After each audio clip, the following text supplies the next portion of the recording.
Oh, Rajiv Majumdar, President of the Washington State Bar Association, and we are, in fact, returning to public session to continue our agenda. We are in the matter of evaluation of the interim executive director as continued from before executive session. Governor Stevens, can I turn to you to continue this? Yes, and I believe this is found in your supplemental materials. This is to conclude the performance evaluation. I have prepared at least a proposal for you to consider.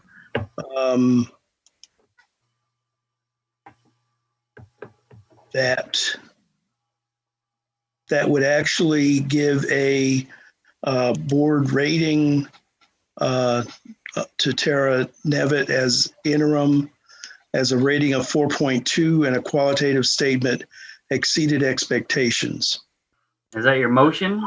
That would be my motion to provide a final score and qualitative statement. I second. I'll second that. And any discussion? Moving forward to a roll call vote. Governor Abel? Governor Angelville? Aye. Governor Clark? Aye. Governor Grabicki? Aye. Governor Higginson? Abstain. Governor Hunter?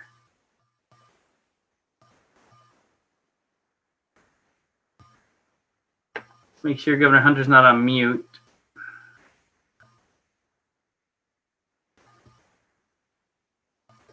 I don't see her. Governor King? Hello? Governor Hunter. Hello? Yes, I'm sorry, I was muted. Aye. Governor King? Aye. Governor Knight? Aye. Governor McBride? Aye. Governor Peterson? Yes. Governor Schicchetti? Aye. Governor Stevens? Aye. Governor Swagel? Governor Tollefson? Aye. 11 votes in favor, 1 abstention, and against. The motion carries. The evaluation is as stated and proposed. Governor Grabicki? Thank you. I move that we remove the interim term from the title of the executive director, subject to the negotiation of a new employment contract with the executive director.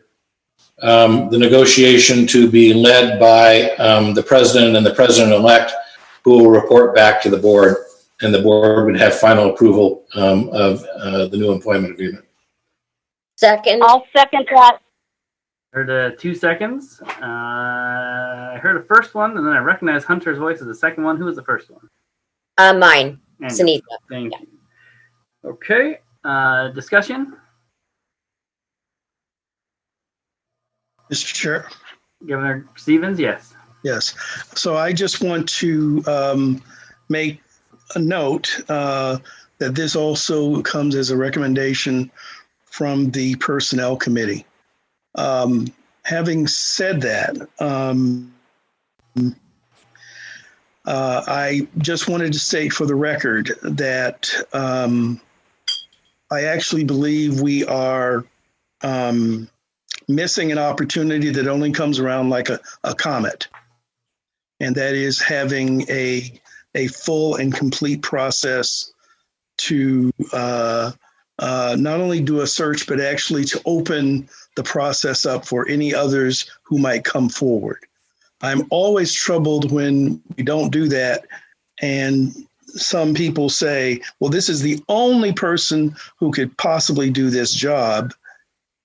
And you actually have no empirical evidence of that whatsoever.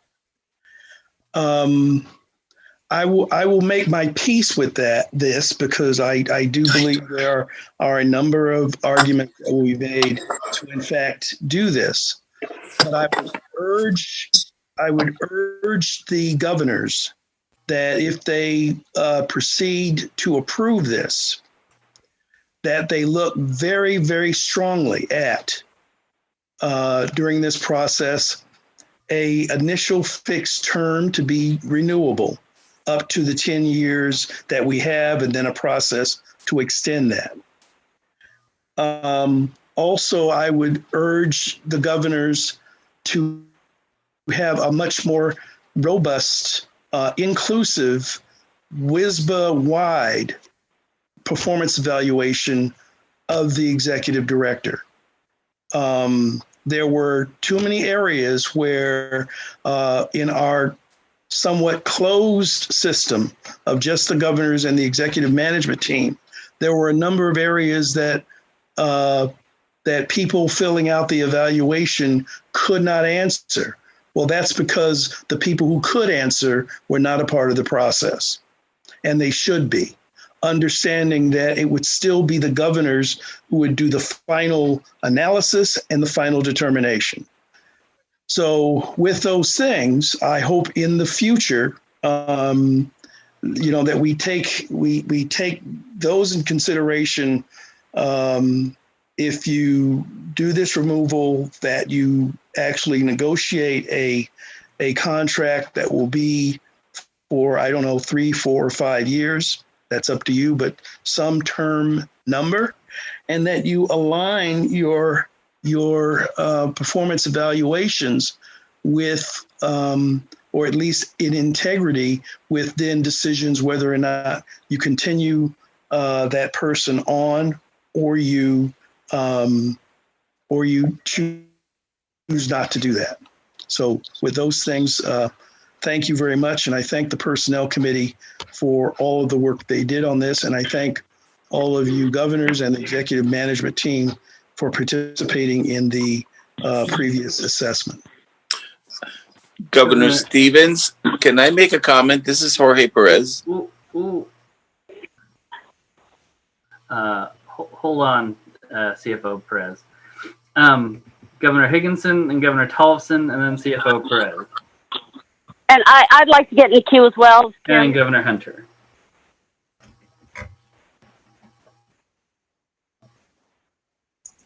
Thank you, Mr. President. I speak to the process, not to the person in the remarks I'm about to make. We in this state value transparency. We in this organization value transparency. We talk about it quite often. And we value member input, and I think more and more we value member input, as is evident by yesterday's discussion on the mission statement, in which we have decided to send the proposed mission statement out to the members for comment and to the various groups and organizations within the Bar Association and elsewhere.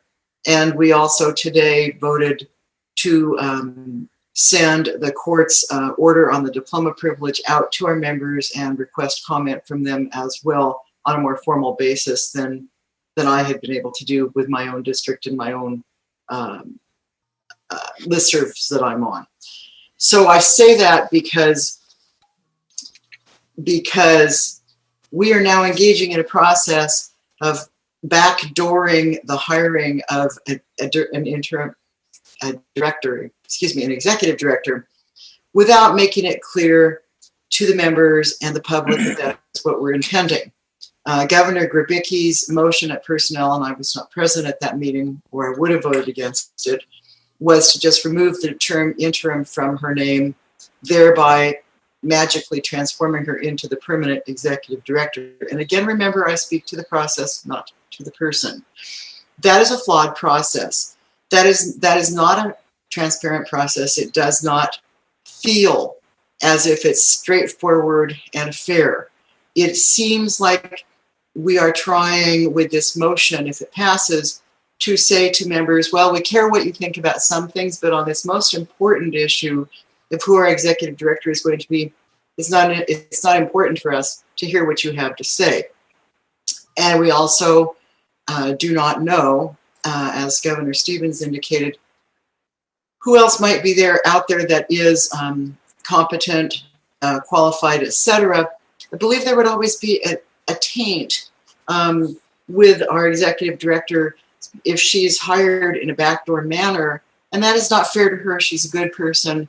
She has just been given a very high rating by this board, and I do not think that if she ends up being the successful candidate, should we pursue some kind of a process that she should be subject to that questioning about how it is she got this job, especially when we hear from the president and the president-elect that they think she's absolutely fabulous and wonderful, and I would not disagree with them, but it leaves a suggestion that this was some kind of an inside job that doesn't really look fair. And I don't think that taint should follow either the Ms. Nevitt or, frankly, this board. I will simply say that there was an article in the Seattle Times in 2016 about this topic in hiring a president for a college, and the article said, if the public's interests were paramount, universities would publicly announce the presidential candidate shortlist, give faculty, staff, alumni, and the community a say, and require their Board of Regents to vote in an open session. Well, we certainly do have an open session that we're going through right now. And the article concluded with saying that the names of the people in question appeared to be excellent picks to head the flagship universities, but ends don't justify the means in keeping the public in the dark. So I think that we need to rethink this. I would not vote in favor of this motion. And again, I'm saying for the third time, this is about the process, not the person. And I think that in fairness, we need to have a transparent process. I don't think we've done this right. I don't think it feels right. And I would urge us to reject this motion and come up with a process where we do announce there's an opening and allow our interim executive director to apply for it. And if she is the best candidate, which many of us may feel she is, then she's been going through a fair process that does not follow her as a taint and a suggestion of backdoor effort. Thank you. Governor Tollefson? I have real mixed emotions about which way I'm going to vote on this, but I just wanted to say I agree with virtually everything Alex Stevens said on this whole thing. That's all I wanted to say. CFO Perez?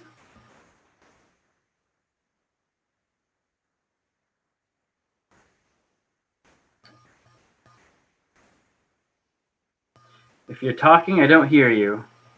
You might be on mute. Can you hear me now? Yes. Okay, thank you. I want to agree with everything that Governor Stevenson put forward, but at the same time, I also want to just add a comment as a member of the executive team and, you know, a direct report of Interim Director Nevitt.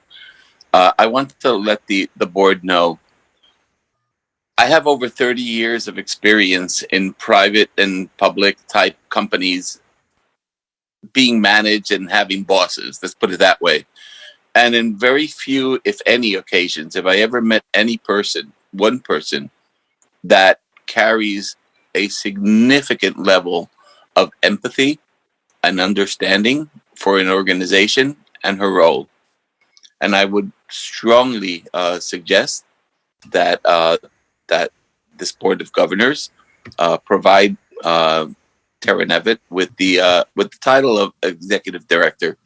She's just an amazing human being, and for this type of organization, I think you won't find anyone as competent and as dedicated to this cause and to the causes of the bar as you would with Executive Director or Interim Executive Director Nevitt. She's a great boss. She's a great human being, obviously. And I'm not talking about the process. I'm talking about the person now. Thank you, Governor Higginson, for that phrase. But I will say we're blessed to have a person like that in our organization leading us. And is she perfect? No. Am I perfect? No. Are any of us perfect? Absolutely not. But I will say that we're really, really blessed to have a person like that leading this organization. And I say that without holding anything back. And have we had our personal disagreements? Yes, we have. But at the same time, does she know how to manage them? And does she know how to come through with with a really good result? Yes, she does. So I would just say that first and foremost, we've got a great candidate. Second, I want to thank all of you, and I want to thank her for my shortcomings in terms of being a CFO, a new CFO in this type of organization, which I've never been before. So just wanted to say my my 2 or 3 words for her here. I think Thank you, she's CFO wonderful. Perez. Thank you. Governor Hunter? Yes, thank you, President Rajiv. I want to speak a little bit to both the process and the individual. First of all, I'd like to say that some of you, most of you, are aware of what we, as the board, have gone through the last couple of years. And it hasn't been pleasant. It's been a struggle. We've had to deal with a lot of difficult personalities in a lot of different areas. Finally, now I think we're on a path to healing that and actually getting something productive done on the board and with the staff. I think if we aren't recognizing the importance of the staff and the absolute tremendous effect they have on the members and on us, then we're dropping the boat. And I have, especially last year, heard the word transparency so much that it almost makes me gag every time I hear it. I understand the importance of being open and having open communication, but there are some things I think we need to consider. First of all, we, as the board, we vote on the president ourselves. We are voting today on the at-large representative. We vote on the treasurer. We, as a board, we vote on the treasurer. Those are not things that go out to the public. And they certainly are positions that affect the public in that their decisions and their input and their analysis has a direct effect on what happens with our members. I'd like to toot my own horn a little bit because I think I am one of the governors that's extremely connected with what the members are thinking. And I also think I've tried to be fairly open and appreciative of the staff. I think if we miss this opportunity, it's going to potentially have a negative effect on the staff and on the members because we finally have somebody who we can trust, who works with the staff, who can work with us, and maybe we can move this organization forward and the Board of Governors forward because last year with all the bickering and it was horrible. We didn't get anything done. And I think to outsource this right now is not necessary. The members don't vote on anything but their district governors. So why now, in some positions that are appointed or voted on by the board, why should we need to open it up to the members? I don't think that's significant right now. I don't think it's backdooring. With all due respect to Carla, Governor Higginson, and she knows I adore her greatly, but I just don't agree with this. There are positions that are appointed. There are positions that are determined by the executive director or by directors of their own departments in terms of hiring, and we don't go out to the public and tell them about every single one. So if we want to be truly transparent, maybe that's what we should do. But in this situation, in previous governor meetings, we've voted on and or appointed certain positions. We need to have somebody right now who can heal this organization, bring the Board of Governors and the staff and the members together and have the trust of all three. We have not had that for years. And I get a lot of feedback from the membership about how it looks like the WSBA is finally turning around and being a little more positive and taking some steps to help the members and to listen to the members. I think putting this out has the potential to get somebody who may be dazzling on paper or who interviews very well, but it just would be wrong. I think one of the problems that we've had on the Board of Governors that I've been on here and other organizations is sometimes you just have to do right and fear no one. And that's what we need to do. We have somebody in this position that we know can do the job, that we know can bring the staff and the governors and the members together. Let's not mess with it, you guys. Let's not process ourselves to death, and let's just get it done. So let's take off the interim. Let's renegotiate the contract if we need to. We can get our salary out there to the members that can feel that's important. But let's quit jockeying around with this like we do with everything else. And let's just make a decision today to do this because it's the right thing to do. That's all I have. Thank you. Governor Knight? Thank you. I think if members or the public are listening to our discussion today, they might be left with the impression that there's a lot of disagreement on this issue. What I'm hearing is passionate agreement among most people on the board and among most of the staff and the executive team.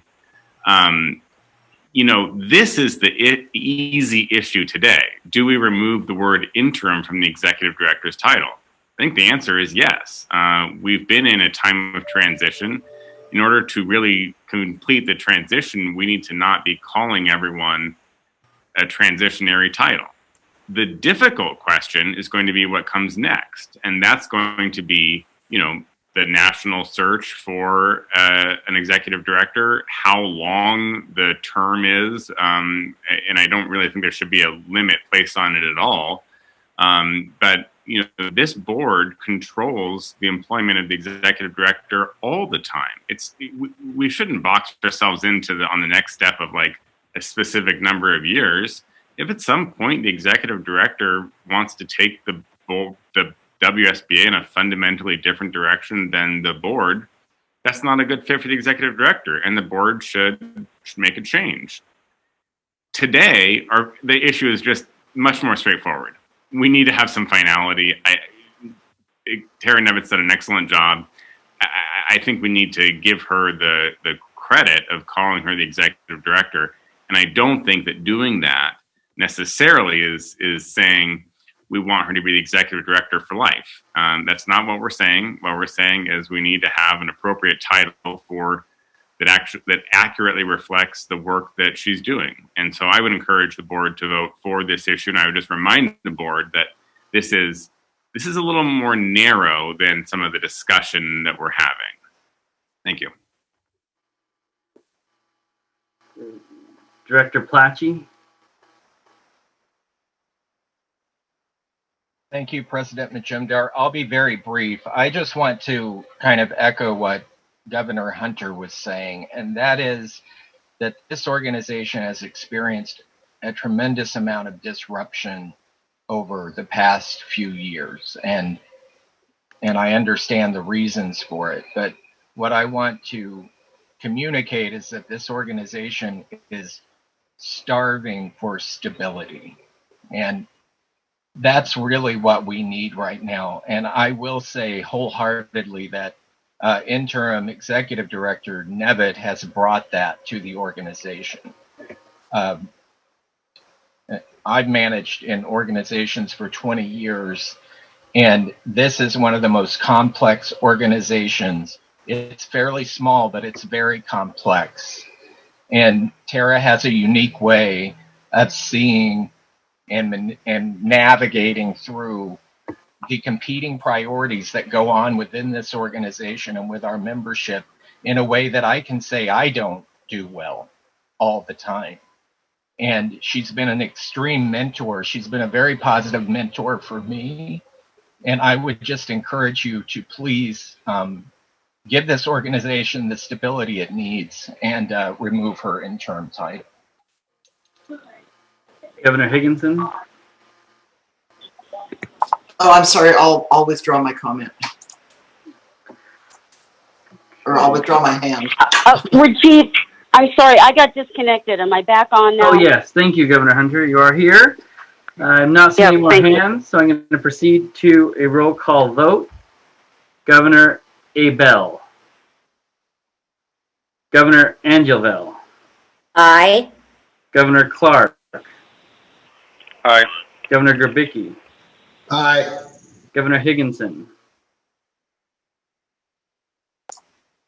In deference to the comments, I'm not going to vote no, I'm going to abstain. Governor Hunter, Aye. Governor Kang, Aye. Governor Knight, Aye. Governor McBride, Aye. Governor Peterson, I do. Governor Shichetti, Aye. Governor Stevens, Abstain and please record. Governor Swagel, Governor Tollefson, Aye. 10 votes in favor, 2 abstentions. The motion carries. Thank you all.